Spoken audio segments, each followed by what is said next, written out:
It is Let's Talk Arts and Entertainment on WMAY.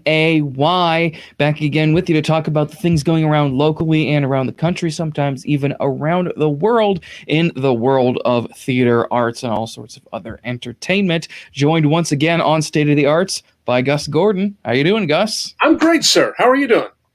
I'm doing pretty good. Out? How can you not be doing well? Yeah, no, it's great. The weather has been wonderful. It's supposed to just stay like upper 50s over the weekend, not getting too much colder next week. So it'd be nice to get outside, get a couple of things done. Maybe just take a walk, listen to some music. My gosh, I don't know. I was out driving around yesterday, and I was kind of astounded by the number of people who were out walking their dogs. But it was a beautiful day, and people just want to get back outside again. And I'm right there with them. I can't wait for the weekend just to be able to go outside, breathe in that air, and not freeze to death.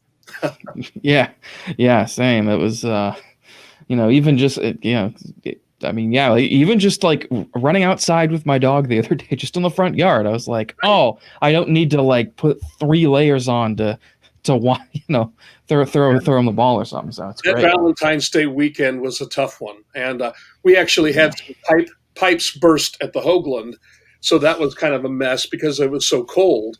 When you get down below zero, all kinds of things happen to old buildings, and that's kind of a nightmare to have to deal with. But things are looking good now, and the weather's warming up. March apparently will be coming in like a lamb, so that's good as opposed to coming in like a lion. Yeah. So let's hope it stays this way. I think we've been put through the ringer this past year. We deserve some nice weather again. Yes, we deserve some nice sunshine and some calm weather. Maybe some clouds here or there. And shower, chocolate. Lots of chocolate. Maybe. Yes, absolutely. Yes.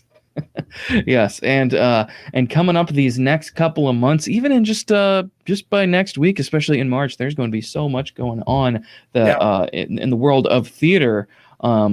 Coming up they just announced the cast list for Broadway Through the Ages, which is that musical review directed by Mark Wheeler, and I will be part of that. I auditioned for it. Yes, good for you. Thank you. What a good cast.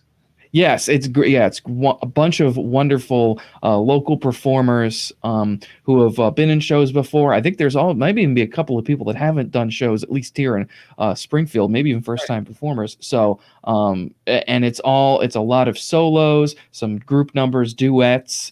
So it is going to be wonderful. That is going to be in April. We're planning on filming it at the end of March. So, do you know what you're singing? Yes, I do. Or do you want to keep that surprise for us? I'll keep it a surprise for now. Okay. Maybe in the future I'll reveal it, but you might just have to watch it for yourself when it comes out to see what it is I'll be singing. But yeah. So, okay, very good. Yeah. So it'll be So we're starting rehearsals for that. They'll be socially distanced, of course, and with the nature of it being a lot of solos, it's not everybody's at every rehearsal every night. So. It is good just getting back in the habit of, hey, I'm going to go here tonight to rehearse what I'm working on, and of course then with just 1 or 2 rehearsals a week, depending on who you are. If you're doing this, that, or the other thing, maybe you have to work outside of rehearsal, which of course you would you want to do anyways. But so that'll be cool. Interesting. Mark has put a lot of that music on background tracks, if I'm not mistaken. Yes, rehearse on your own. Even if you don't have a piano player handy, you can still be singing your songs at home, and that's really an effective way to do it right now. Yes, it is, because I know there's plenty of shows if you're rehearsing the music, if you're in a musical, depending on the musical, the cast album or several cast albums might not be the same between each other when they recorded it. Sometimes, especially, they still do this with shows. The cast recording is produced early in the run, and by the time they get the book out to be licensed out, there's already changes. They might have dropped songs, dropped lyrics, changed the key of some of the songs. So yeah, that'll be great. That you'll be able to just listen to it. How it will be performed. As the Addams Family, great. Like that. The Addams Family, I first saw in Chicago, and then it went to New York and had the cast album recorded. It was very different from Chicago to New York, But then once the show was licensed to community theaters, it was an entirely different script because it was based on the national tour production, which drastically changed what they did on Broadway and the cast album. So the cast album was not a lot of help in preparation when I did the show years ago, back in 2015, because half the songs weren't even on there. But I will say this: I saw the show in Chicago, and it was not very good. But by the time that the licensed version became available, it looked great, and it was fun, and the audience loved it. And so they do make a lot of improvements over the years. Yes, Or yes, they they do. do, and that Yeah. yeah, and that's there's a similar thing. Although I wasn't in it, I helped out a tiny bit with it. My mom helped out backstage. Megan was in Shrek out at the Muni. That's another one of those shows where they changed a couple of the so one of the songs they just completely dropped and replaced it as the one that the dragon sings. So Ah, there's and then some of the songs are different keys and everything. So yeah, no, that happens. But so that will be great to be able to rehearse just a one track that this is this track we're using, and so that'll be interesting. A lot of fun. That is going to be great. Also coming up, and this is coming up next weekend. mhm. Next week, going into next weekend, the master classes that the Yeah. Springfield Theater Center is putting on. The first one is going to be creating theater safely in a COVID-conscious world. That is on the 4th, on Thursday, and that is going to be with Dr. Vidya Sundaration and Gail O'Neill of the Department of Public Health, moderated by Justin Carter from News Channel 20.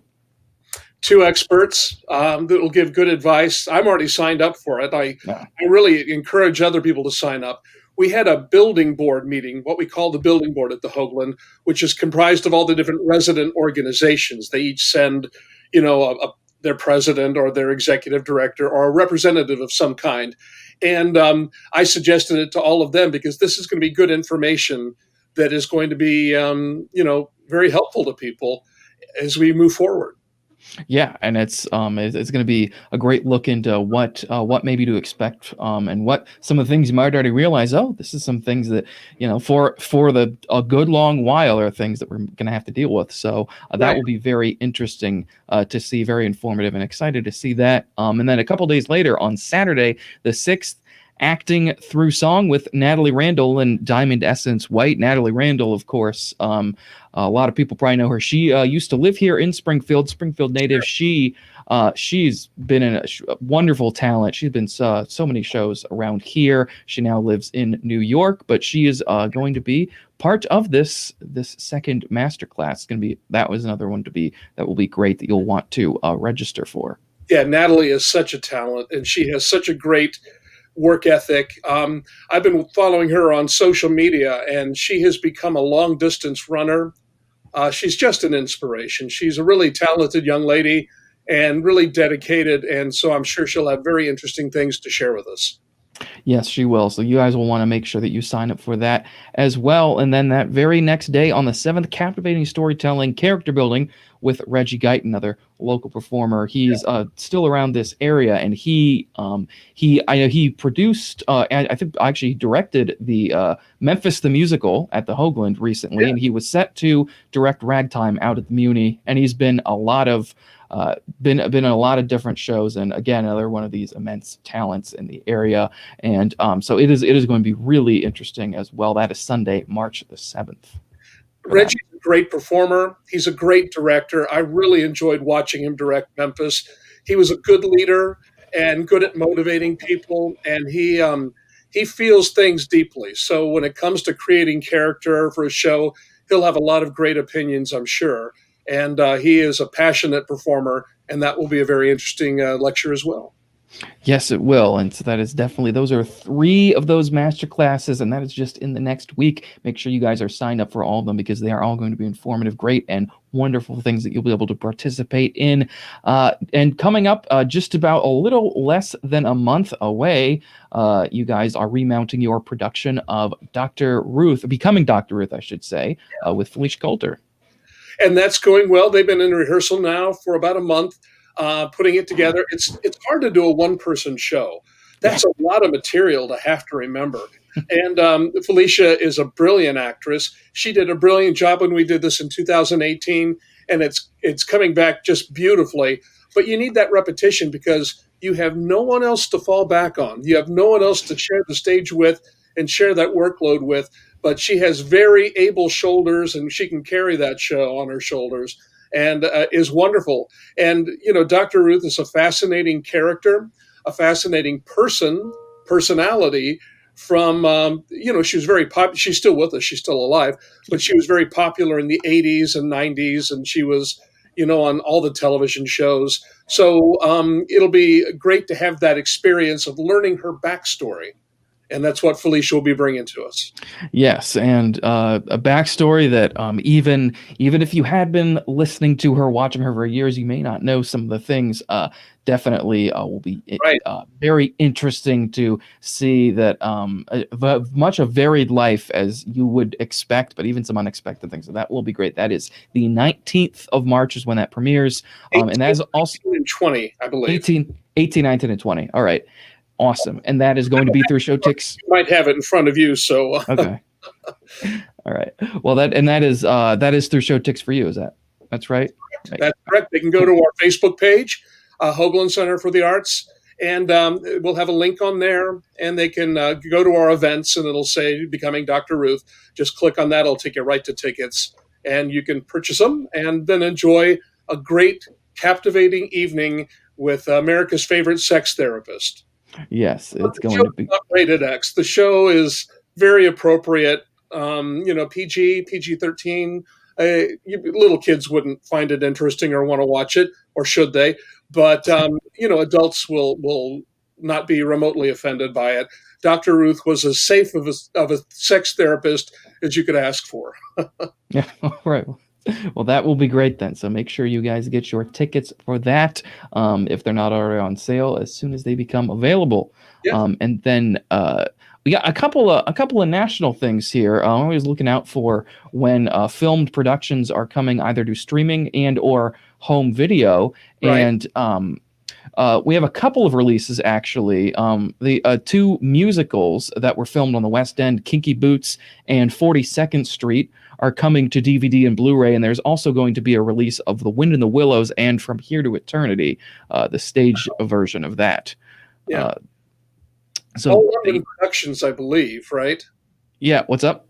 All London productions, I believe. Yeah, yes, they are all London productions because, as we've discussed a couple times, their rules for recording and distributing and replaying within the rules of the unions and that sort of thing are different than the rules in America. That's why a lot of American productions have not been recorded and distributed as much, I believe. And so yes, these are all London productions. Very good show. I've seen that 42nd Street. They played it on PBS a couple of times. It's very well done. And good too. They were both productions. I'm biased a little bit, so I think the American productions for American shows would have been a little bit better. Right. But that's minor. They're still great performers. Sometimes the accents are a little wonky, but just like when Americans do British accents, those are a little wonky too sometimes. Yeah. Dick Van Dyke was great in Mary Poppins. I don't know what you're talking about. He is great. No, he was great. He was one. His accent, no, but yeah, no, he's wonderful in that movie. That's always just one of the go-tos for that. But yeah, so that's that. Yeah, but then also interestingly, there's the Lincoln Center puts on these. If you've ever seen, a lot of them got broadcast on TV. These big productions, whether they were concerts or stage shows, or stage concerts of shows, they are announcing a Restart Stages initiative, and this is coming up this spring, and they are going to have 10 outdoor performances and rehearsal spaces, an entire outdoor performing arts center throughout its campus, and they're going to have performances by the Chamber Music Society of Lincoln Center, film screenings, a dance workshops with New York City Ballet, and a concert series presented by the Lincoln Center Theater. We don't know exactly what is going to be put on yet, but it's launching on World Health Day on April 7th, so that is very interesting. That is interesting, and that'll be it's great to think that we're getting closer and closer each time we talk. Yes. Getting closer to reopening and back to whatever goes for normal these days. Yes, because and it will be different, but when we get there, we will be there, and some of the changes for the better, like we've said before with streaming, I think you'll see a lot of shows that say, hey, in addition, I mean it depends with rights and if you have the filming, the technology and everything, but say, hey, if people can't make it to this performance either at a later date or on opening night, you can stream the performance as well. So I think something like that, I guess, will be something that can definitely keep going forward. Hopefully, one of those positive changes. But yes, this is great that they are. It seems, and it's been a while since we've been doing this state of the arts now, and it is every time we do this, we are closer to getting back on stage. Yeah. So we are going to get there, but it is. All right, buddy. Yes. Yep. But anyways, for our local theater events, make sure that you get in contact with the Springfield Theater Center to be able to get signed up for these master classes coming up next week, and make sure to be on the lookout for both Becoming Dr. Ruth, I should say, and the Broadway Through the Ages. Might see a familiar face in that one. Very cool. Page. Yep. So, Gus, thank you so much for joining me, and we'll do this again next time. All right. Take care. You too. It is Let's Talk Arts and Entertainment.